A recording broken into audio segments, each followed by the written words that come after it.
Hackathon. Compère Manicou, il est arrivé. Compère Manicou, il est arrivé. Compère Manicou, il est arrivé. Bienvenue dans l'histoire de Compère Manicou. Compère Manicou est le petit Manicou téméraire qui souhaite découvrir le monde au fil de ses aventures. Il fait bon, il fait frais. C'est une température parfaite pour des vacances. Les fleuries Noël sont toujours en fleurs et les nuits sont plus longues. Compère Manicou aime se promener au bord de la rivière. L'eau est si fraîche qu'elle rend la température agréable. Si on ferme les yeux, on pourrait se croire au sommet de la montagne pelée, tout là-haut, dans les nuages. Compère Manicou aime aller à l'école, car chaque jour il apprend à être un Manicou plus intelligent et plus autonome. Le cours qui lui manque le plus est celui de la cueillette, pour pouvoir goûter plein de fruits. Compère Manicou est un bon élève, mais cela ne l'empêche pas d'aimer aussi les vacances. À l'école des petits Manicous, il voit souvent ses mêmes amis, et pendant la période de détente, il peut jouer avec tous les autres animaux de la forêt. Avec ses amis, il s'imagine de nombreuses histoires d'aventuriers. Pirates, chercheurs de trésors ou guerriers, tous les rôles leur vont. Pimoté, le petit Pipiri, Goustine, la mangouste, et Méon, le Zandoli. À eux quatre, ils sont les rois de la forêt. Mais cette semaine, une nouvelle camarade fait partie de la troupe. Il s'agit de Zécaille. Une jeune trigonocéphale. Elle est timide et bien plus réservée que les autres, mais n'a pas sa langue dans sa poche quand on l'embête. C'est un joli serpent à la peau beige avec une constellation de taches sur le dos de la couleur de la cannelle. Elle habite le reste de l'année à Terreville, dans les hauteurs de Schellcher. Pour ces quelques jours, son père et sa mère ont choisi de rendre visite à leur vieille amie d'enfance, la maman de Compère Manicou. Cela fait plusieurs années qu'ils se connaissent. Les deux mamans étaient les meilleures amies du monde et ont fait les 400 coups ensemble. Elles aiment se raconter leurs histoires et rigoler pendant des heures. Elles sont tombées enceintes en même temps. Zécaille et Compère Manicou sont nés à la même lune.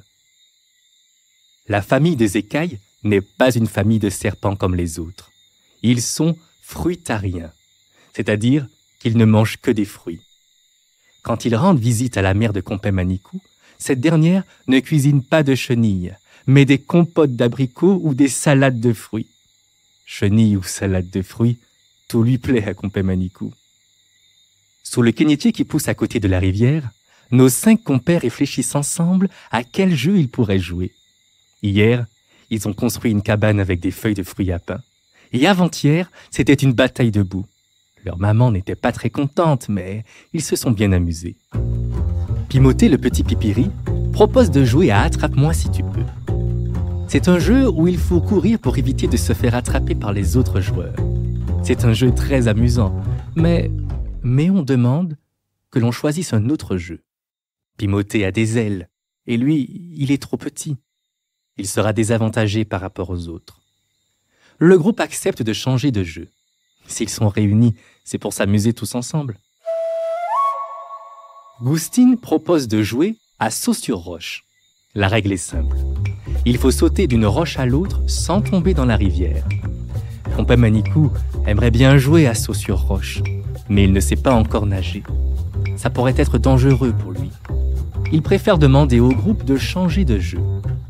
Le groupe accepte. Les jeux, ce n'est pas ce qu'il manque.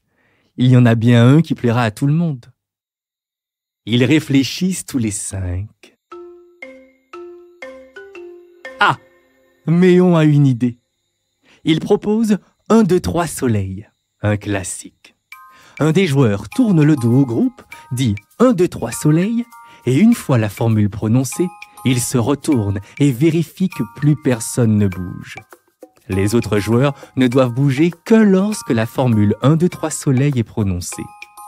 Ce jeu semble plaire à tout le monde. Ils sont tous très enthousiastes, à l'exception peut-être de Zécaille. Elle acquiesce de la tête, mais ne dit rien. Le jeu commence. C'est Méon, le Zandoli, qui tourne le dos au groupe pour compter. C'est le plus petit du groupe et sa voix ne porte pas beaucoup. Il doit donc parler fort pour que le groupe qui est derrière lui entende bien. 1, 2, 3, soleil. Pimothée, Goustine et Compay Manicou ont bien avancé. Mais Écaille a à peine bougé. Méon se retourne pour inspecter. Personne ne doit bouger. Même pas un tremblement de paupières. C'est un sans faute pour cette première manche. Méon retourne à sa place et scande à nouveau la formule. 1, 2, 3, soleil. Pimothée et Goustine sont au coude à coude, à quelques centimètres de la ligne d'arrivée, suivis de très près par Compay Manicou. Écaille, quant à elle, est au même niveau. Elle n'a pas bougé. Méon est très pointilleux. Aucun détail ne lui échappe. Il guette le moindre mouvement de plume. Pas un poil ne doit bouger. Les écailles doivent être immobiles. C'est une équipe de bons joueurs. Ils sont figés comme des statues. Le jeune Zandoli reprend sa place. 1, 2, 3, soleil. Victoire de Pimothée le Pipiri. Il est le premier à avoir franchi la ligne d'arrivée. Compay Manicou et Goustine sont arrivés ex aequo. Écaille, quant à elle, n'a quasiment pas bougé de sa place initiale. Méon, face à elle, rigole et lui rappelle que l'objectif du jeu est d'avancer pour franchir la ligne d'arrivée. Sur un air moqueur, il lui demande alors si elle n'a pas compris ou si elle est sourde. Ces derniers mots touchent Écaille. Elle baisse la tête et soupire. Compay Manicou comprend que quelque chose ne va pas. Il se rapproche de Écaille et lui demande si tout va bien. Écaille prend une grande respiration et explique aux autres qu'effectivement, elle est malentendante. C'est-à-dire qu'elle n'entend pas aussi bien que les autres. Elle est née comme ça. Pour comprendre ce que les autres disent, elle doit être bien en face d'eux pour lire sur leur museau. Compay Manicou lui demande pourquoi ne pas l'avoir dit plus tôt. Écaille est embarrassée quand elle informe les autres de sa différence. En effet, ils ont tendance à la prendre pour un bébé ou à exagérer leur façon de parler. Elle n'aime pas ça. Elle n'aime pas se sentir différente. Elle préfère qu'on la traite comme tout le monde, même si parfois c'est un peu compliqué. Compay Manicou regarde ses amis autour de lui. Ils sont tous différents. Verts et petits, ou avec un bec et des plumes, ou bien même marron et poilu, ou beige avec des écailles. C'est leur différence qui fait leur force. C'est au groupe de s'adapter pour faire en sorte que tout le monde avance ensemble. Méon ne pensait pas que ses paroles pouvaient être aussi blessantes. Il présente ses excuses à Écaille. Au loin, on entend une voix. C'est la maman de Compay Manicou.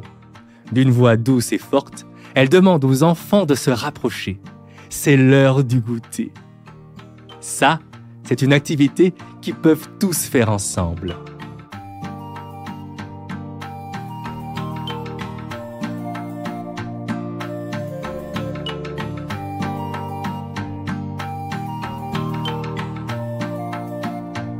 J'espère que cette histoire t'a plu et que tu as envie de découvrir les prochains épisodes.